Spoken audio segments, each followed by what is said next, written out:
There's an old adage going around as of late. People mentioned it in the first part of this video to me, and I always found it strange. One must imagine Sisyphus happy. A line from an essay written by Albert Camus about the man condemned to pointlessly roll the boulder up a hill for all eternity, only for it to inevitably roll back down. But how could he ever be happy, knowing his task is meaningless? Perhaps Sisyphus isn't happy, and it's simply easier to imagine he is, for our own sakes. After all, why would anyone find fulfillment in doing the same thing again and again, with no sure reward at the end, besides maybe your own satisfaction? Especially when it's a difficult task, like rolling a boulder up a hill. Okay, yeah, I see the irony now.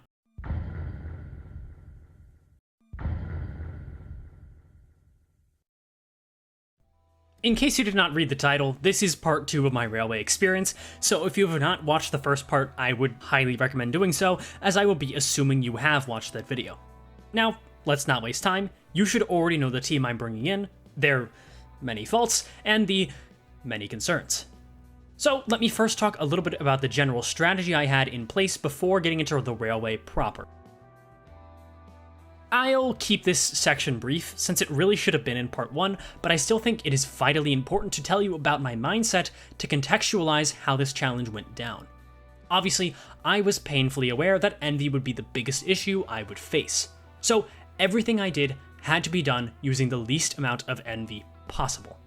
Even in situations where using an ego that had envy, like Ardor Blossom Star or Screwless Wallop, though that was mostly to change resistances, chains of others, where using those would have been useful and maybe have saved me some time, I chose not to use them. I really wanted to maintain my envy resources as much as humanly possible. I was also trying to conserve resources as a whole, meaning you will see me use ego only when I absolutely have to, which is still quite a lot. It's kind of funny how this is the first video where I'm actually showing me playing the game, but I generally like to not use ego when possible, and as such I absolutely did not play this challenge optimally, since the optimal strategies would have just been being more loose with my resources, but I'm the type of guy to die with health potions, so there's that. The only other important thing about my strategy was that I was going to take it slow. Not in the sense of letting the bosses live longer, but I was going to carefully plan out my moves in order to conserve those resources as best I could. I wanted to not only complete this run, but complete it with relative confidence, meaning plenty of resources to fall back on, and with relatively solid play. This strategy would end up backfiring, but we'll get to that later. Now that you have the context of my strategy, let me lay out how the rest of this video is going to go. I only recorded footage from my Cycle 4 loop, with only a few exceptions, so any background footage you see will likely be from Cycle 4 unless I say otherwise. I will not be talking about every fight from every cycle, mostly just the important ones for each encounter. Talking about every fight in chronological order would be boring and take forever. I also will not be giving a play-by-play of each fight, that would also be boring and also take forever. Since I talked so much about the IDs in the previous part, this part will mostly be focused on the actual encounters, though of course I will be bringing up certain IDs when they are relevant to the fight. If they were not brought up, it is fair to assume they basically existed to serve the purposes I detailed in part 1. As much as I may like to detail every single pain point, this video is already super long, so no. Also, I will be assuming you know the mechanics of Railway at least decently well, and so I won't be recapping the mechanics of the fights unless it is something that only happens at certain high turn counts, which yes, there are things like that, and I didn't know them before going into this run either. Okay. Enough explaining, that's what part 1 was supposed to be for. It's finally time to talk about every fight in Refraction Railway 2 with the worst team possible. So that no one will cry, or Talisman Doll, which I will be calling him from now on because his actual name is way too long, is the very first fight in Railway. In my guide video, I called the Cycle 0 Talisman Doll fight the hardest in Railway. So this was surely a tricky first test for my team, right? Well, I actually had some major advantages in this fight, which allowed the first fight to go by with only one reset. This mostly comes down to my team being extremely blunt resistant. Though the speed ranges immediately caused problems for me, taking unopposed attacks was simple. even more so because it was the Cycle 0 fight, and Talisman Doll was dealing no increased damage from any railway buffs. The strategy was relatively the same as a normal run. Clash to gain some sanity, then break the right arm when he's doing the so that no one will cry attack, and clash on the body. My one reset here came from me not quite staggering the arm on my first run through. I have plenty of blunt damage, but my attacks are still weak, and when not at max sanity, damage is pretty inconsistent. I eventually succeeded by fueling Snag Harpoon and clashing with that, then the rest of the fight was easy enough once I passed the scary phase. The Cycle 0 fight was over in about 10-ish turns, which was miserably long, but bearable. Almost every subsequent fight was exactly the same as the Cycle 4 fight, with varying degrees of length, so let me just talk about that one. Though, to be honest, we all know this fight is never going to be a roadblock. The only thing that could stop me was if I hit a 5% chance for a Tails hit against the So That No One Will Cry skill and got punished. Which happened a bit too often if you ask me. Despite being blunt resistant, So That No One Will Cry is a skill that does so much damage that it was never really worth it to keep the run going even if the ID lived. Especially considering the fight that was coming next, sanity needed to be maintained, and being topped up on health was extremely important to not force my hand into using Fluid Sac. Talisman Doll was mostly made trivial due to my intimate knowledge of his mechanics and being weak to blunt attacks, of which I had plenty. Oh, I almost forgot to introduce one of our main characters of this video, the Painometer. This handy little guy is rigged to my nervous system and gives an output based on how much mental trauma the sheer memory of the fight gives me. The process is immensely painful for us both. Thankfully, overall, this fight is only a 3 out of 10 on the pain meter, simply due to having that one skill, but everything outside of that was a relative cakewalk. This is also the fight I hit my biggest damage number on, though it was not on Cycle 4. On Cycle 3, I hit a whopping 178 damage total with Zvyrodian's Skill 3. Yes, that was the most damage I ever saw. Maybe there was another time I did more damage, but I didn't see it or I don't remember. I also do want to talk about the MVP ID/ego for each fight, and here it was absolutely Mariachi Sinclair. Since he has a 15 rolling evade that can be used at any time, so long as he did not hit Tails, which only happened a few times, anything used by Talisman Doll could be easily evaded. Add on that sinking weakness, the gloom weakness, and blunt weakness, and Mariachi's skill 2 and 3 were actually very solid damage dealers, though his skill 2 still could never really clash. But if you're disappointed this was an easy fight, buckle up. Every other fight has at least one very frustrating aspect. This was a pretty nice warm-up fight, and I welcomed it every cycle due to it not being nearly as problematic as any of the rest. There has never, and will never be, another fight that makes me question my existence quite like Steam Transport Machine did. I frankly don't even know where to begin. Cycle 0, I suppose. Running into this boss for the first time, I knew what I was getting myself into. I had no boosts, so I was doing normal damage, and Zvyrodian was practically worthless. However, it was when I broke the body and saw that it had 800 health left to go through that I truly felt my heart sink. Unlike many of you watching who have done Railway, I did not have the luxury of having a nuke turn for Steam Machine. I was lucky to line up a Merceau skill 3 to deal just decent damage. Oh, by the way, I should mention, Steam Machine is ineffective against gloom attacks. We'll be coming back to that, don't worry. This fight really did not pose any serious issues on Cycle 0 though, due to not rolling too high at the start, and especially not having healing. It was mostly a fight for me to gain ego resources on and fill up my sanity to full. Though don't get this twisted, I had to use ego on this fight still. Steam Machine has an attack that rolls a 20, and he uses it every few turns. This meant that, while I was gaining resources, I could never truly stockpile them, and sanity on IDs like Merceau could end up getting really low really quickly. Where the real pain of this fight reared its head was on Cycles 3 and 4. At the beginning of Cycle 3, my turn count was already in the mid-200s, meaning Steam Machine had plenty of accumulated pass stored up, meaning attack power up at the start of the fight, and healing. This meant that when I broke the body on Cycle 4, you can see I had to go through 1,200 health with my damage being quartered. But that's not quite accurate, is it? Because it's quartered, I had to deal 5,000 damage, essentially. Which is just insane. Now, I didn't play this fight very well, and my calculations were pretty bad, but I will excuse that by saying I was sick at the time, and also sick and tired of fighting Steam Machine. Again, the damage problem was only made worse by Steam Machine being ineffective against Gloom, meaning that precious turn where I was dealing fatal damage with my strongest nuke attacks, they were actually only dealing normal damage, since the Gloom ineffectiveness canceled out the 2x damage bonus from Steam Machine being staggered. This fight was depressing. I'm sure it's running in the background right now. You can see just how long this took. But how long exactly? No, really. How many turns do you think Cycle 4 Refracted Steam Transport Machine took me? 22 turns. 40 full minutes for one fight. I also had to reset 2 times, but both of those were early on to the fight, so it didn't lose that much time. Now is a good time to say this. You are only seeing the successful fights for the most part. Very few of these fights were first try victories, and resets could sometimes cost me tens of minutes.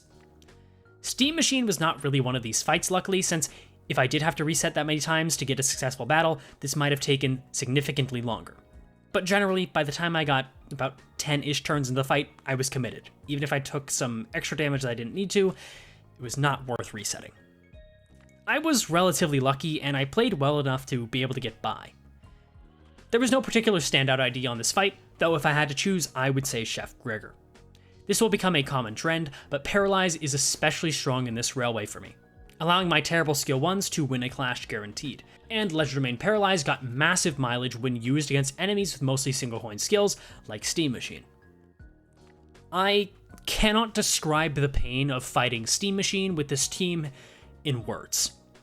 It was an awful, soul-crushing experience, while also not providing any amount of actual challenge, since the main scary thing about Steam Machine's attacks is the Paralyze next turn, which only accomplished one thing: making the fight longer.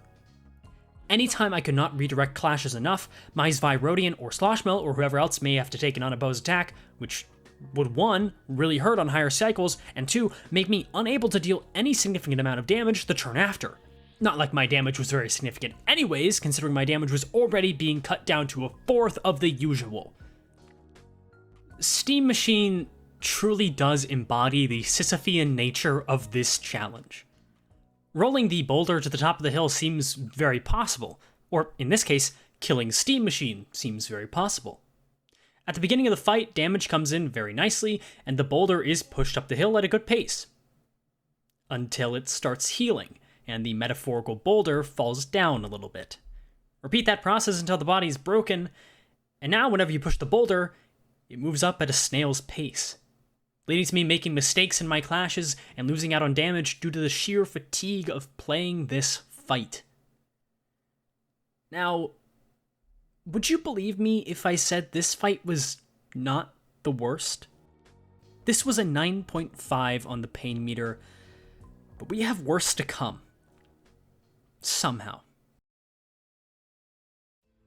Okay, so before I talk in earnest about Drifting Fox, and there is lots to say, I want to talk about enemy debuffs, because they are extremely relevant to this fight in particular. I followed a pretty standard order of picking my debuffs: Opportunistic, Accelerating, Thirsting, Inhaling, and Hardening. I'll come back to Inhaling and Thirsting later to a lesser degree, but those first 2. Wow. Part of what I loved about this challenge was it provided difficulty in ways I never could have expected. This was one such example. Opportunistic's extra 3 offense level is less drastic in runs where you have better IDs, and therefore better offense level, obviously, so I knew it would be a little bit more of a problem here. Accelerating is also a more obvious problem. As I hammered home in the first part of this video, my team is slow. So +1 to max speed is immensely problematic, even if I did not quite realize it in the moment.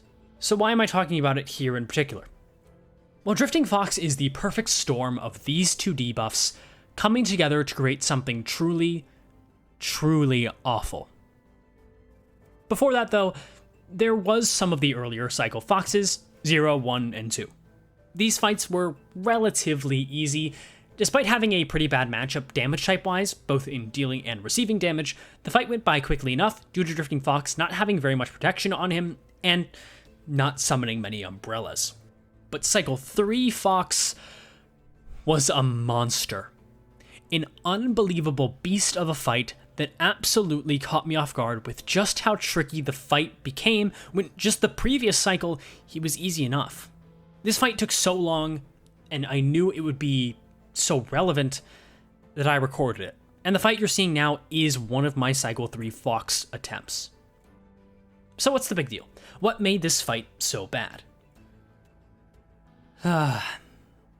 Let's talk umbrellas. These are usually joke enemies. Literally free sanity, and they usually die to 2 skill 1s or 1 skill 2 from your average competent ID. The problem is my distinct lack of competent IDs. It's kind of the whole point of the run. Every umbrella was a genuine struggle to kill. Since the Fox lowers your sanity by 20 the turn he summons the umbrellas, it was likely I was dropping coins, and AoE Ego was a less desirable option than you might think, since AoE meant hitting the Fox, which meant more damage on me, and it would mean I was going even lower on sanity, so I wouldn't even get refilled sometimes. I did use one Ego in particular to my advantage here, and that was Impending Day. The benefits were twofold, allowing me to potentially kill an umbrella with Impending Day for a fluid sac level of healing, or I could set up the passive earlier in the fight, or corrode, I guess, but overclocking was super not worth it for the sanity cost alone. But I could try and kill umbrellas with Mirachi's skill 2 for more envy via his passive. I did not end up using these strategies too much, or maybe as much as I would like, since Mirachi Sinclair's sanity is more important to maintain, so his evade was still reliable, since what was the point in gaining a team heal or resources if I did not end up finishing the run? I did gain 10 envy resources and 1 full team heal from this, and 10 envy resources was genuinely really good, and made me feel much better about my supply. However, it's not like the umbrellas were what killed me. Most times I would kill about 2 to 3 umbrellas out of the 5 umbrellas he summons, then the next turn he would use an AoE attack, Cries Seeking Something, which would gain +3 offense level from Opportunistic since I did not damage him the turn prior. This attack is an incredibly strong Gloom Pierce skill that gains clash power for every umbrella that is alive. Well, if that's a problem, just kill those umbrellas first thing the next turn, right?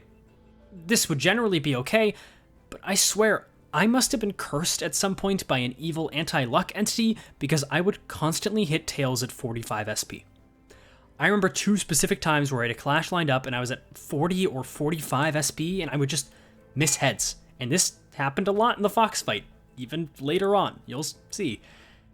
I really regret not recording my whole experience now, but that would have been so much footage to comb through, so the best you have is my word. I got smart to this possibility and eventually started using Paralyze when possible, but this was only the beginning. The bad luck I got here was pretty abnormal, but in retrospect, this was not even the biggest problem this fight had. There were 2 way bigger issues.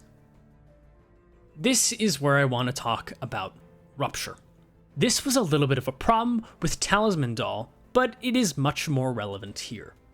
On almost all of its attacks, Drifting Fox either inflicts Sinking or Rupture, with some count alongside it. Sinking presented its own problems, but Rupture was far more actively dangerous. Taking unopposed attacks the turns leading up to the umbrellas being summoned was basically guaranteed, since aggro and the accelerating debuff made for a nasty combo of helplessness. You know those umbrellas I talk about? Kind of hard to kill unless you focus them down? So, another reason I did not want to focus them down was I wanted to clash with each of them for more sanity, and to avoid this attack's effect. Now, you can call me paranoid, but I genuinely could not afford to have Sinking or Rupture stack up on me. That would mean one bad turn, and Sloshmill explodes from the sheer amount of Rupture potency. True damage can be scary, and get really out of control. If Sloshmill was staggered and the enemy decided to target her unfairly, she was dead. This happened a few times. Not just with Sloshmill, but having any 1 ID staggered was pretty bad. However, believe it or not, there is more. After the first Umbrella cycle is done, there is a check, where if you succeed, the Umbrellas spawn with less HP next time. This is really nice to hit, and I missed it 2 times, which resulted in 2 dead runs. Not just because of the Umbrellas, but because you lose 30 SP for failing this check. I only had Sloshmill or Mariachi to choose from for these checks, since they were the only IDs who could actually roll high enough to win checks. 30 SP lost on Mariachi quickly leads to not having a reliable evade, and therefore a pretty inevitable death, since regaining Mariachi sanity is nearly impossible in this fight outside of the skill 3 and killing Umbrellas. I alternated between who I chose, but I have a screenshot of Sloshmill failing a check that I titled Sloshmill Proof, which I think is very profound. And one last thing. There is a phase where the Fox will summon Umbrellas and do his big attack on the same turn. This turn was genuinely devastating and led to 3 resets. Bearing in mind, this attack pattern happens when the Fox is below 15% HP. Most of you out there maybe saw this once or twice at the most, but it was every Fox fight for me, and happened about 12 to 14 turns in. This meant resets would be 20-minute long attempts if they would end up dying to this phase. But after about 3 hours, eventually I did get past Cycle 3 Fox. And it was a turning point for my mentality and for the run as a whole. I realized I needed to play smarter with my resources. I had built up quite a lot of them, so it was time to stop being scared of running out. Going forward, not using Ego was more of a way to preserve SP than Ego resources. Except, of course, Envy. Now, Cycle 4 Fox. Even though I played this fight much better than my Cycle 3 run-through, it was still a little messy. The main thing that led to my success was barely skipping that nasty below 15% attack pattern by doing enough damage. This was helped by focusing the head down early to allow me to deal fatal damage for more of the fight, since the head has far less HP than the body. Regardless, the average fight took about 15-ish turns to complete, which is just horrible. The main problems were the same I was presented with in Cycle 3, but 1 extra Umbrella and 1 more protection really did make some of these turns tricky to navigate. MVP for this fight has to be Sloshmill. This is where I really started using Snag Harpoon's passive to drag some good clashing numbers out of her, and her skill 3 was a vital part in clashing with the Cry Seeking Something skill, even if an Ego would have done the same job. Again, sanity.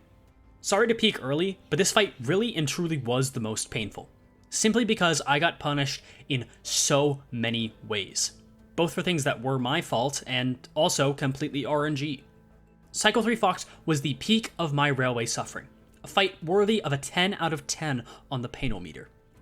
This was the fight that made me need to change my entire approach to this run, so I need to give it the rating it deserves. 3 full hours of fighting Drifting Fox just to try and win on Cycle 3 is awful. Now, it may seem like Steam Machine is still the obvious choice for most painful, but remember, with Steam Machine, while the fight was unbearably long, there was always an end in sight.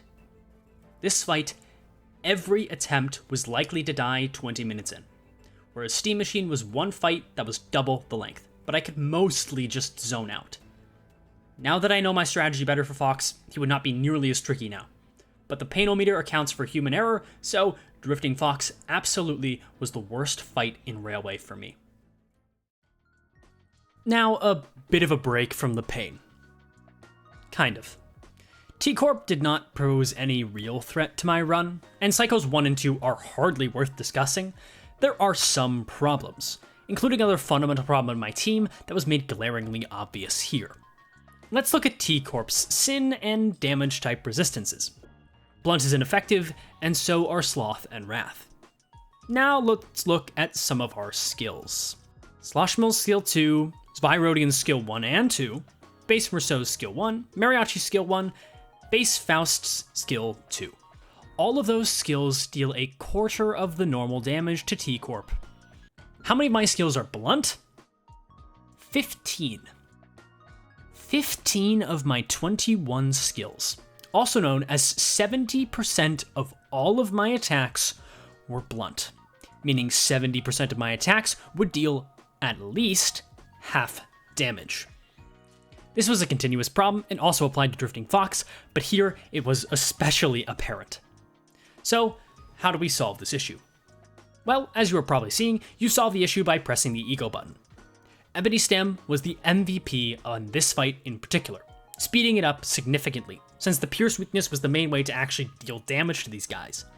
The strategy I followed was similar to what one would do in a normal run, nuking down one T-Corp guy, then the other. But in order to nuke, I often needed all of my skill slots, so I played to try and stagger them both at the same time, then nuking the top one, followed by the bottom one a couple of turns later. Lining up Zweirotian and Base Merceau's skill 3s was crucial here, since they were my most damaging skills by far. Unsurprisingly, T-Corp went by generally pretty fast, and on cycle 2 I actually managed to defeat them in 4 turns, which was the lowest turn count I would ever get on a node. Though the first encounter did take quite a while, and once a second wave was added on, this fight became more problematic. It mostly came down to player error and doing the incorrect moves in order to not trigger T-Corp passives. T-Corp did have one attack that rolled pretty high, and their speed and bind application was annoying. But truthfully, nothing about this fight was ever going to roadblock me. But now is probably the best time to talk about the Merceau conundrum. The Merceau conundrum was a pretty big part of why this run was so difficult to get right. And it comes down to the fact that while I fueled Pursuance very well, and it was a very potent healer, it could not heal Merceau himself. If I used Pursuance, it would also cripple Merceau's sanity, meaning I could not use his skill 3 very well. The best way to rectify this was with Fluid Sac, but conserving envy was the name of the game, and I stuck to that philosophy so hard that it honestly ended up costing me. Since Merceau was the only ID that could only be healed via Fluid Sac, I really should have been smarter and used it when he needed healing or sanity instead of resetting when he took too much damage. I am glad I preserved my envy, as you'll see, but I still definitely could have saved myself a lot of grief by paying more attention. Thankfully, the Merceau conundrum was not too relevant for T-Corp, except for the few times they would hit me with their Pierce skills, which really hurt Merceau, especially with his Pierce weakness. Overall though, T-Corp is a 4.5 out of 10 on the pain scale, generally trivial, but with some relatively tame moments of difficulty and fight length. But going into Railway, I always knew this fight would be a freebie. This next fight, on the other hand... What's the opposite of a freebie? Expensive? I don't know. Anyways, I have a question for you. Do you like this animation? Yeah, I don't. Not anymore. Insanity is often referred to as doing the same thing over and over again and expecting a different result. Welcome to Fae Lantern, the fight that literally tries to make you go crazy. I don't even know where to begin with the problems for this fight, so I suppose I'll start from the end of the T-Corp fight. I would intentionally try to set myself up so that my skills would have Chef Gregor with his skill 3 and BL Otis with her skill 3 if possible. Many factors could lead to this not being feasible, but small things like this are small ways for me to counteract my horrible innate weaknesses of actually having to use this team. So, once loading into Fae Lantern, I would adjust the skill slot order of my party, making Zweirotian first, then BL Otis, and from there it did not really matter. This is a small way to manipulate Fae Lantern's charm mechanics, since my speed ranges are relatively similar on a lot of IDs, and I want Zweirotian to not be charmed as much as possible. Putting her first means she will break ties with other IDs rolling the same speed, so if multiple IDs roll a 2 on speed, which is pretty likely, she will be the fastest out of those IDs that rolled a 2. Ideally, we need Zweirotian to be one of the 3 fastest IDs. On cycle 4, I got fantastic RNG. On previous cycles, less so. The problem came with the IDs that were fast on my team. Well, one specifically, because Sloshmill had no good options for dealing damage to Fae Lantern. None of her ego help, and Gloom is ineffective. So the best damage option here was, hilariously, Capote. Which is to say, not very good. Chef Gregor was okay so long as he had his skill 3 ready to use. His skill 1 was alright damage, similar story with his skill 2, since Gluttony was resisted and it was single coin, these 2 skills dealt about the same amount of damage.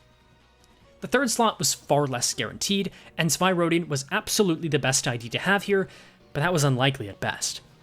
I saw every one of my sinners be the third non-charmed ID except for base Merceau. Yes, somehow Mariachi Sinclair ended up uncharmed one time. Without his Fae Rodian in my initial lineup, taking a round of unopposed attacks from Fae Lantern was inevitable. I just had to accept it. In the first encounter with Fae Lantern in Cycle 2, I took 2 rounds of unopposed attacks before finally being able to destroy the fairy. In that fight, despite having one more ID to work with, I had awful RNG, with no Fae Rodian in any of my lineups, leading to a 15-turn Fae Lantern fight. What's worse, like I mentioned, this is another Gloom ineffective fight, meaning once I did stagger Fae Lantern, my damage was still pretty much negligible. So after my first run in, this fight simply became... yeah. Repeat that like 5 or 6 times. But on Cycle 4 specifically, I beat this fight on my first try, which I would just like to say was insanely lucky. Hitting the speed range I needed for his Fae Rodian and never missing heads with what is cast, which was another factor that led to an extended fight in the past. So it should be no surprise that the MVP for this fight is what is cast. Doing worst team Fae Lantern is what made me specifically mention what is cast in my Railway Guide video, simply because it aligns perfectly with Fae Lantern's weaknesses, and it's a strong ego. Also, I did kind of just talk about it, but again, I had very few slash skills. 4 slash skills total, spread across 2 IDs, with 2 of them being 1 coin skills that don't do much damage. Lack of damage type variety was a huge concern before doing this fight, but I'm extremely fortunate that on Cycle 4 I was blessed with incredible RNG. This fight very easily could have been a massive wall, where Fae Lantern would have been healing a ton due to inhaling if I had not broken the fairy quick enough or not staggered the body when I had a chance. The extra unopposed damage on my IDs was also a concern, since gluttony damage is really bad, especially for Merceau and Faust, though thankfully Merceau resists blunt, and so long as Merceau is alive, Faust's health is relatively irrelevant. Fae Lantern really was one of the fights I was most worried about. Probably the one I actually was the most worried about, and it only did not live up to my expectations because of my insanely good luck on Cycle 4. Don't get me wrong though, the fight I got is not easily replicable. And there's a mirror world out there somewhere where this fight takes me the longest to complete in all of the Railway. Fae Lantern gets an 8 out of 10 on the pain meter for having a pretty miserable Cycle 2 and 3, but thankfully it fell flat in terms of difficulty at the end. After I defeated Cycle 4 Fae Lantern though, I really started to feel the end in reach. There were still some scary fights ahead, but I was beginning to be able to see the top of the mountain. But there was still a treacherous road ahead, made even worse by this next fight. I won't sugarcoat or dance around this. Cycle 3 Shock Centipede seemed genuinely unbeatable. I got to this fight, and once again, I had reached a wall. This time it felt like it wasn't even of my own creation. Cycle 2 Centipede was easy enough, with some decent luck I passed it pretty swiftly. But yet, once again, Cycle 3 proved it wanted to give me issues. What were those issues exactly?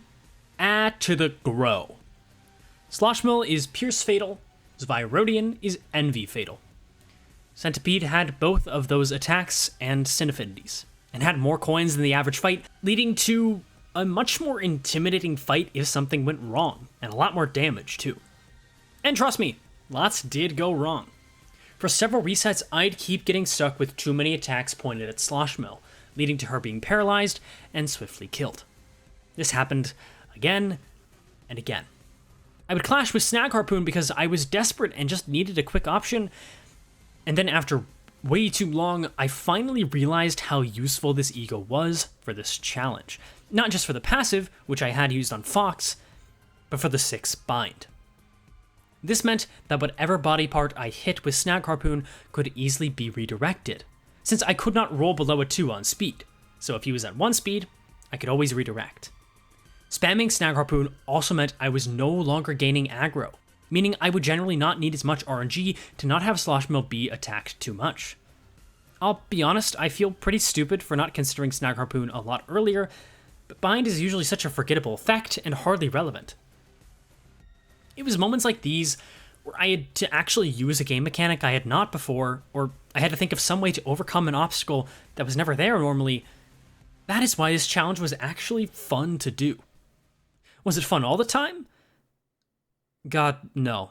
But when I was humbled and basically learned something new, that was refreshing, if a little frustrating. Either way, the real part of this fight that felt impossible was the phase where he is dead.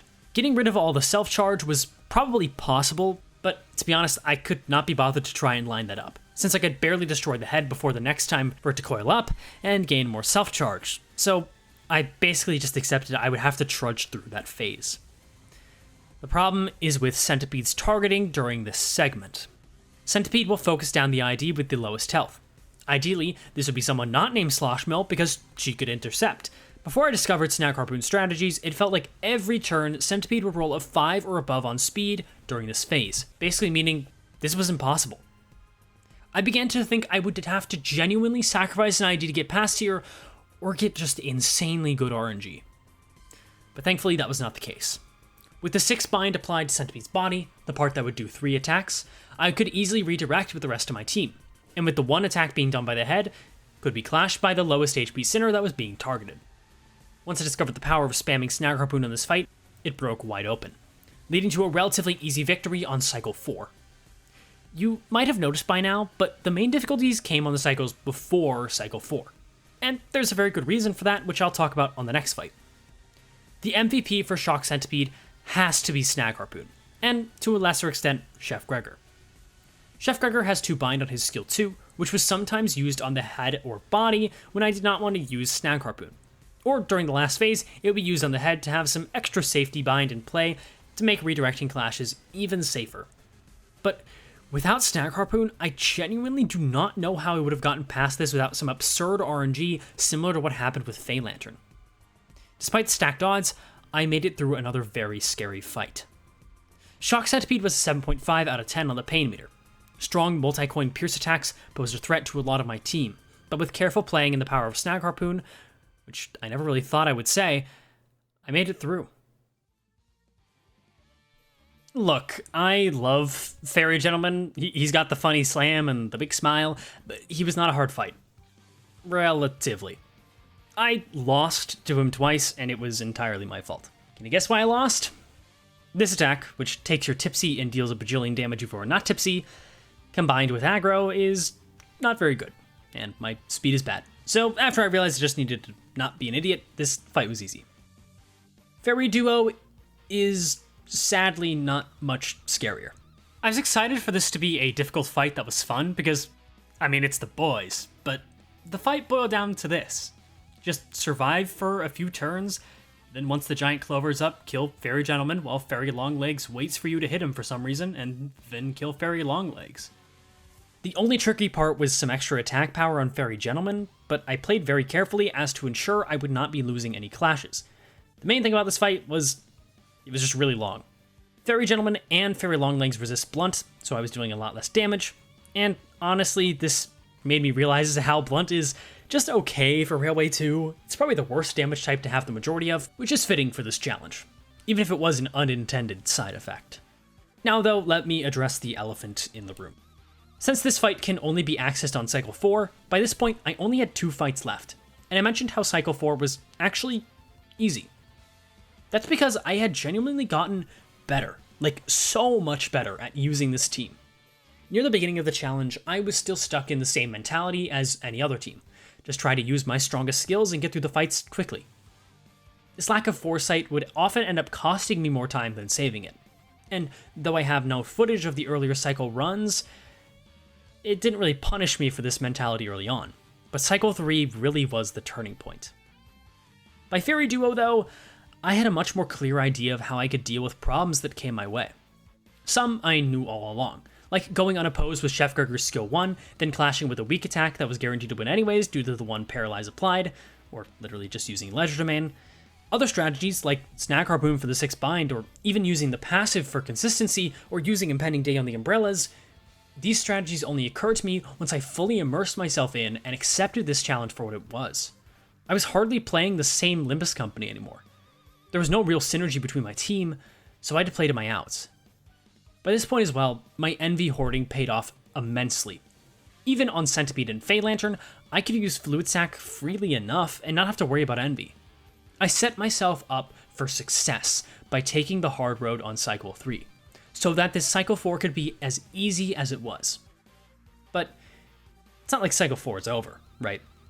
We have another fight. Before then, Fairy Duo really was harmless, but I'll give MVP to Zwyrodian because she really does deserve an MVP title for one of these fights.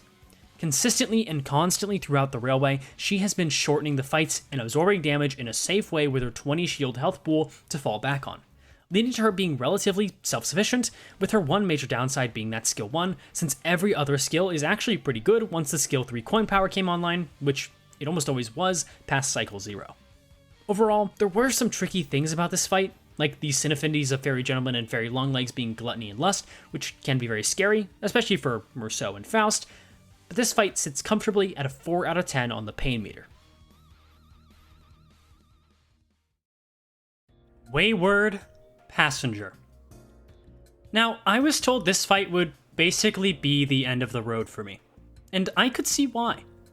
A scary counter dealing lots of extra damage, generally more powerful attacks than the average railway fight due to offense level, the potential to see high speed rip space and have it destroy me, his generally high speed, but none of that happened.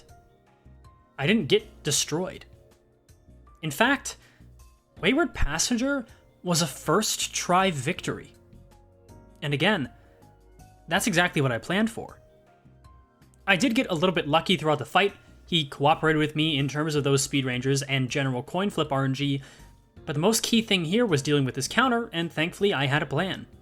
Any counter will only trigger if you hit the body part that it is on, so I wanted to take the counter with Chef Gregor or Sloshing Ishmael, which was easy enough to manage when they're the two fastest IDs I have, and even if they were slower, I would just not hit that body part that has the counter until their turn was up. But the main thing that made this fight easy was the resources I had stockpiled. Now, some people who watched the first part of this video might have already known this would be the case. If you use Ego well, you can literally get past everything. And simply due to how hyped up this fight was in terms of difficulty, both by myself and by others I talked to, I wanted to be prepared as possible for this fight. You can call my use of Ego lame, but honestly, I don't care. This challenge was plenty difficult as it was, and I know no Ego is impossible, and I'm fairly certain that with my rule set, base Ego only would also be impossible, or so RNG reliant that it would be unreasonable. Regardless, Wayward Passenger, the strategy boiled down to staggering both arms if possible, which I don't think I ever did, actually, then destroying his portals with AoE, which I definitely did do. It was really as simple as that. And since I was in the home stretch, Ego resources were something I could really cash out on, and I took full advantage of it. Truthfully, this fight was in the bag the moment I had decent speed luck on the first turn, and from there, it was never going to stop me, despite what I would have thought initially. The trickiest part was trying to calculate the least amount of resources I needed to kill all the portals as quickly as possible, and honestly, while that aspect was kind of fun, it was ultimately pointless since I eventually decided to just go overkill. I do want to make it clear though, this fight absolutely could have been a problem without proper planning and stockpiling of resources as I did, so I am extremely glad I did suffer for the sake of having a clear shot to the finish line. I actually did have him lined up ready to use high speed rip space, but he was so low on health at that point that I was able to nuke him down. That said, this fight was actually my favorite one in terms of fun. It was high stakes and quick, the rare, intense battle that likely could have fallen apart at any moment, and it did not overstay its welcome. I was confident in using this team by now, and so I felt in control of the battle the whole time, which was an immensely satisfying experience, compared to the other encounters throughout Railway that feel like they were bullying me. MVP for this fight goes to all of the AoE Ego. Fluid Sac, Ebony Stem, Order Blossom Star, and Leisure Domain. Without those, this fight could have been a lot more problematic. Wayward Passenger gets a 5 out of 10 on difficulty, with most of those points being hypothetical, but I don't think I can reasonably say this fight was easier than Talisman Doll or Fairies, simply due to the resources it sapped, and it definitely could have been a lot more painful. But after this fight, I took a deep breath and realized I made it this far. I went through 28 fights with this team. This horrible, awful team had made it this far. Who could have expected that? And I began to understand. Maybe just a little bit. Perhaps 90% of the way up that hill, Sisyphus would look back down and see just how far he made it. So even if he never reached the top, which he never would, he was satisfied with how far he had come. I didn't want to be like Sisyphus, though. I wanted to complete this challenge and not stumble at the end. So, I entered the last stage. Sign of Roses. Now, first of all, thank you for watching this far. This video has been super tricky to put together, and this challenge was incredibly rough to bear through, so I sincerely hope you have enjoyed it up to this point. That being said, I entered the Sign of Roses fight with full confidence. I knew I could make it to the end, that it would end in my victory. But I was nervous. I mean, look at my team. I had gotten used to using them, sure, but they were what held me back most of all. There were a few problems my team specifically had going into this fight, outside of the obvious. Let's look at my team's Skill 1 lineup. Gloom from Sloshmill, Lust from Chef Gregor, Wrath from BL Lotus, Sloth from Mariachi, Wrath from Zwyrodian, Sloth from Base Merceau, and Pride from Base Faust. The biggest problem here is having 2 Wrath Roses, which would deal damage back to me when I killed them. I knew, though, that I had enough resources to use my AoE Ego to destroy the Roses and get through the fight. I did have to reset twice due to my horrible aggro luck, meaning my Zwyrodian and Sloshmill got targeted by like 6 different attacks, but after getting past that, the main problem arose with now having Hardening, meaning the Roses took up more of my attack weight, which meant it was harder to hit more of them with attack weight 3 Ego, and even attack weight 5 Ego only hit 3 of them. Despite all of these problems, I had Fluid Sac, so the only concern was if the Roses lived long enough to kill my IDs flat out, which I had so many tools to prevent. And most of all, I had the knowledge of the fight to know exactly what I had to do. After the first round of Roses had passed, and I'd wailed on Sign of Roses a bit, I realized I had this fight guaranteed. It was a strange feeling, but I knew that I would truly not make it to the top of the insurmountable hill if I had a boulder weighing me down. The boulder that represented the majority of my suffering had to be cast off first before I won. Before I was satisfied. Before one could imagine ESGOO is happy. So, as I was there on turn 8 of Sign of Roses, just before the finish line, with the majority of Roses in reach of being killed or otherwise staggered, I ignored one Rose in particular, allowing myself to finally be free of the one ID whose mere existence in this run made me have to change my entire strategy in most fights. In spite of the benefits she brought me, I knew I had to do this. I let Sloshmill die. And then a few turns later, it was over.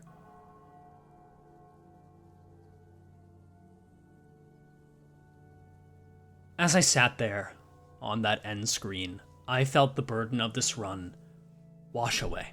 Painful resets, sitting through ego animations, having to use Sloshmill. The painful journey did not matter, because the destination was satisfying to me. And even if I failed right at the end, I think I would have been happy with just how far I had come. But only if it was literally impossible. I sat there for a moment, mulling over the stats. Then I recorded this. Alright, fuck it. Live audio. What a crazy run. I don't even know if I'll put this in the video, but oh my god. I'm just really glad that I intentionally killed Sloshmill in Sign of Roses. And I'm a little surprised that Chef Gregor was least damaged, but also it's not that surprising since he didn't have a super strong nuke attack like Zwyrodian or Base Merceau, or like a really strong AoE in Ardor Blossom or Fluid Sac. Or even in Blade Lineage Otis's case, having 2 Pathos Mathos and the 3 damage up. So it really does make sense if you think about it. This amount of damage taken is... it's pretty impressive. I'll give it to her. It's fair. However, she also did not need to take this much damage. The majority of this damage is from the fact that she had aggro, and I couldn't do anything about it, and I didn't want to reset. So this is deceptive. This looks insanely good, when in reality it is more circumstance. But it is still impressive. I don't mean to entirely take it away, but oh my god, did my team absorb a lot of damage. I'm actually going to calculate how much damage this is. Like 2,200, 3,000, 3,500, 5,000, 5,700, and then so, you're telling me I took 6,500 damage-ish? Pursuance and Fluid Sac are so insane. And if there's one thing to take away from this, it's that. And voiceover me has probably talked about that over and over again. But I'm just so glad it's over. Oh my god. And also, I think the amount of damage Merceau took is a pretty good indicator of why I don't think he's a particularly good tank. Because lacking aggro does mean that you will take less damage, generally. And also... I mean, Faust had to take the least, because she was too valuable to let get staggered. And she's also probably the most frail on the team. I don't know. Otis got staggered a lot over the course of this video, or over the course of this challenge. God, I'm so glad it's over. Oh my god. Oh, that was exhausting. 359 turns. What does that average out to? 10 plus turns per battle. But the funny thing is that, like...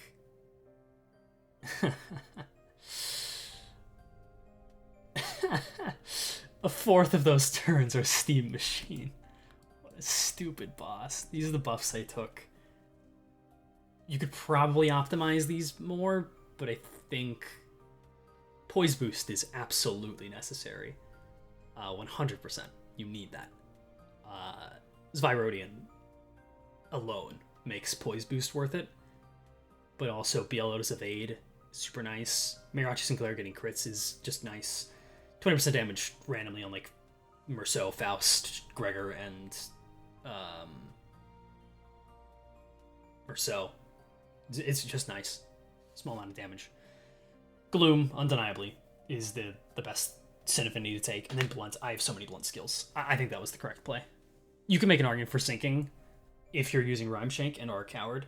And also, I guess, want to rely on Mirachi Sinclair a little bit, but I don't think so. I don't think sinking's the play here.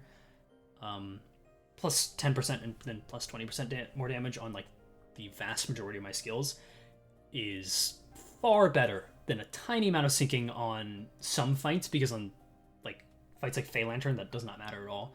And Fae Lantern is one of the scarier fights, even though I got pretty lucky overall.